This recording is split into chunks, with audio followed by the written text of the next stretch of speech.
जय श्री कृष्णा। एक बार पुनः आप लोगों का स्वागत है। आज हम एक बहुत ही महत्वपूर्ण विषय में बात करेंगे। वो है कुंडली के 12 भाव। अक्सर आप लोगों ने देखा होगा कि आपकी जो जन्म कुंडली है उसमें हमेशा 12 खाने बने होते हैं, जिन्हें हम भाव भी कहते हैं। आखिर इनका अर्थ क्या होता है और ये क्या बताते हैं?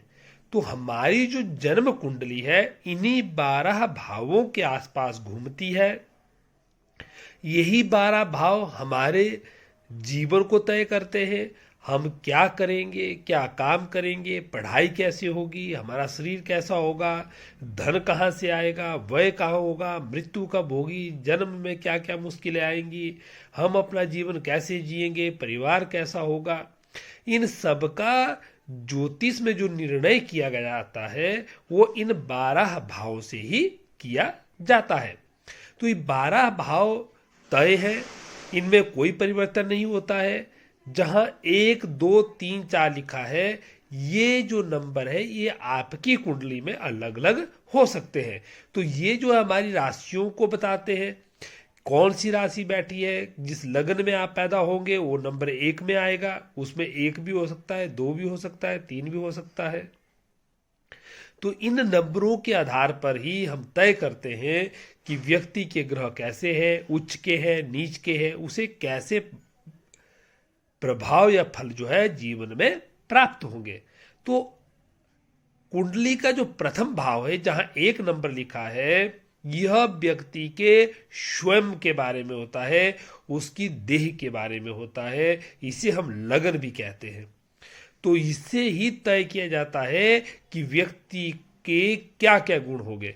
यदि यहां पर कोई अच्छा ग्रह बैठा है, या जो आपके इस घर का स्वामी है उच्च का बैठ गया है, या कहीं नीच का बैठ गया है, तो इन्हीं के आधार पर तय होता है कि व्यक्ति का शरीर कैसा होगा।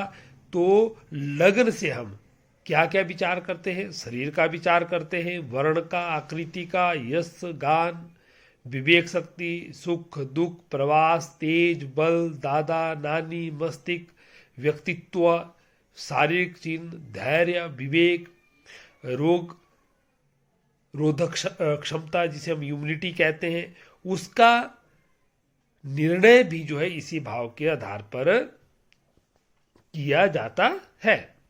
अब उदाहरण के लिए जैसे मैं आपको समझाऊं, यदि यहां पर 2 अंक लिखा है, यदि आपके लगन में 2 लिखा है, तो इसका मतलब कि आपका जो जन्म है वह वृष लगन में हुआ है। तो यदि आप वृष लगन में पैदा हुए हैं, तो आपके जो लगन स्वामी है वह शुक्र देव हुए। तो लगन स्वामी और राशि स्वामी वैसे ही रहेंगे। तो यदि शुक्र में अगर आप पैदा हुए और शुक्र कहीं उच्च के बैठकर, यदि शुक्र उच्च के हैं या अच्छे भाव में बैठे हैं, तो इसका मतलब कि व्यक्ति सुंदर होगा। शुक्र जो सौंदर्य के देवता है, उस व्यक्ति का जो रुचि होगी वो लग्जरी में ज़्यादा होगी, धर्म कर्म या संन्यास की तरफ कम हो सकती है, वो भोग विलास में ज़्यादा सोचेगा, रंग रूप अच्छा होगा। तो इस तरह से इन चीज़ों का विचार हम विस्तार से करते हैं, उसके बारे में हम आगे बात करेंगे। आज मैं सिर्फ आपको भाव के बारे में बता रहा हूँ कि ये भाव किन चीज़ों को बताते हैं और हम इनका फैसला कैसे करते हैं। तो जो द्वितीय भाव है वो धन भाव भी कहा जाता है, और हम यहाँ से घर, विवेक, दाहिना नेत्र, परिवार, कुटुंब, सुख, स्वविचार, विद्या, भोजन, यात्रा, कोष, धन संपदा, चल संपदा, वाणी, दृष्टि, स्वाद और सत्य का विचार हम यहाँ से करते हैं। और बाकी जब विचार करेंगे तो ग्रहों को पक्का देखेंगे कि यहाँ का जो राशि स्वामी हो कहाँ बैठा हुआ है, उच्च का है, नीच का है, कोई नीच दृष्टि तो नहीं है। तो उस पर हम बाद में विस्तार से बात करेंगे। जो तृतीय भाव है उसे पराक्रम का भाव भी कहा जाता है।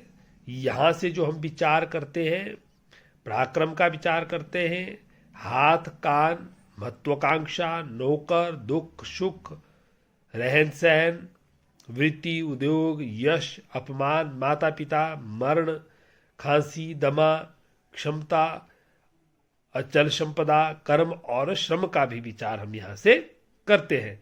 जबकि चतुर्थ भाव को मातृभाव कहा गया है। यहाँ से हम सुख दुख, पशुपालन, नैतिक चरित्र, वाहन योग, संस्कार, जीवन उन्नति, नव निर्माण का भी विचार हम यहीं से करते हैं। जबकि पंचम भाव को जो है विद्या और संतान भाव कहा गया है। यहाँ से हम बुद्धि, विवेक, योग, सट्टा, लॉटरी, राजनीति प्रतिष्ठा, लेखन, वाटकुता, साहित्य, रोग, भाग्य, ज्ञान, उदर, जिगर, अमावस्या, गर्भधारण आदि का विचार हम करते हैं। जबकि षष्ठ भाव को रोग, शत्रु और ऋण का भाव भी कहा गया है और हम यहाँ से चोट का, घाव का, मोक्ष का, मुकदमे का, वाद विवाद का, चिंता, शंका, दुर्घटना आदि का विचार हम करते हैं। जबकि सप्तम भाव को स्त्री भाव भी कहा गया है या विवाह भाव क्या कहा गया है। यहाँ से हम स्त्री के रंग रूप का, गुण, स्वभाव, स्त्री सुख आदि, विवाह कैसा होगा, लाभ, हानि, व्यापार, सुंदर कामना, व्यभिचार, न्याय, विवेक, दाम्पत्य जीवन, शत्रु विजय, जीवन साथी की आयु, सुख का भी हम विचार करते हैं। जबकि अष्टम भाव से हम आयु का विचार करते हैं और यहीं से हम मृत्यु का भी विचार करते हैं। रिश्वत, लॉटरी, आकस्मिक धन लाभ, जल यात्रा, ससुराल से लाभ, चिंता, स्त्री, गुप्त रोग, विकार, स्त्री लाभ, सर्पदंश, व्यसन आदि का विचार जो है हम यहीं से करते हैं। जबकि नवम भाव को जो है भाग्य भाव कहा गया है। और भाग्य भाव से हम किन किन बातों का विचार करते हैं, जल यात्रा, वायु, धर्म, पुण्य, पाप पुण्य, विवेक, उदारता, दान, पुत्र, संपदा, भाग्य, ज्योतिष, नेतृत्व, आदर्श पिता, इन सब का विचार जो है हम भाग्य भाव से करते हैं। दशम भाव से हम कर्म भाव भी कहा जाता है।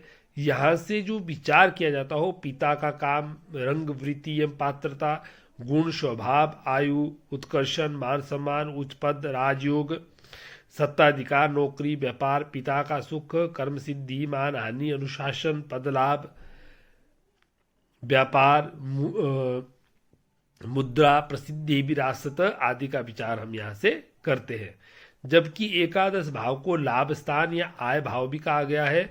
यहाँ से हम धन लाभ, मित्र सुख, भाई, ऊंचाई, समाज में श्रेष्ठता, वाहन लाभ, सुख, प्रॉपर्टी योग, मशीनी कार्य, आकस्मिक लाभ, आभूषण, ऐश्वर्य, प्रशिक्षण, कर्मकांड और देवोपासना का भी विचार हम करते हैं। जबकि द्वादश भाव को व्यय भाव भी कहा गया है। यहाँ से जो हम विचार करते हैं वो वाम नेत्र, दूर यात्रा विचार, कारावास, दंड, अपव्यय, ऋण, अपक्षय, कलह, शत्रुता, वृद्धावस्था और खासकर विदेश भ्रमण। यदि कोई व्यक्ति विदेश जाना चाहता है, वहाँ बसना चाहता है, तो उसका विचार भी जो है वह व्यय स्थान से अर्थात द्वादश भाव से ही किया जाता है। तो ये जो भाव है ये तय हुए। आपकी इन भावों में कोई भी नंबर लिखा हो, चाहे 1 हो, 2 हो, 3 हो, 4 हो, इनके जो फल है वो एक बराबर होते हैं। इन भाव से वही विचार किया जाएगा। हाँ, आपके नंबर के हिसाब से, आपके ग्रहों के हिसाब से वो विचार किया जाता है कि कौन सा ग्रह क्या फल देगा, लेकिन ये भाव तय है और कुंडली में सबसे महत्वपूर्ण है। यदि आपको किसी सुख की कमी है तो कुंडली में जो है इन भावों से ही तय होता है। इसलिए कुंडली का जो है समय समय पर निरीक्षण बहुत जरूरी है, ताकि जब भी ग्रहों की स्थिति बदले तो ये ग्रह आपको राजा से रंक और रंक से राजा भी बना देते हैं। मेरे चैनल को सब्सक्राइब करें, वीडियो को लाइक करें और आगे भी हम आपके लिए ऐसे ही ज्ञानवर्धक वीडियो लाते रहेंगे। आपका बहुत बहुत धन्यवाद। माता रानी की कृपा पर बने रहे। जय श्री कृष्ण।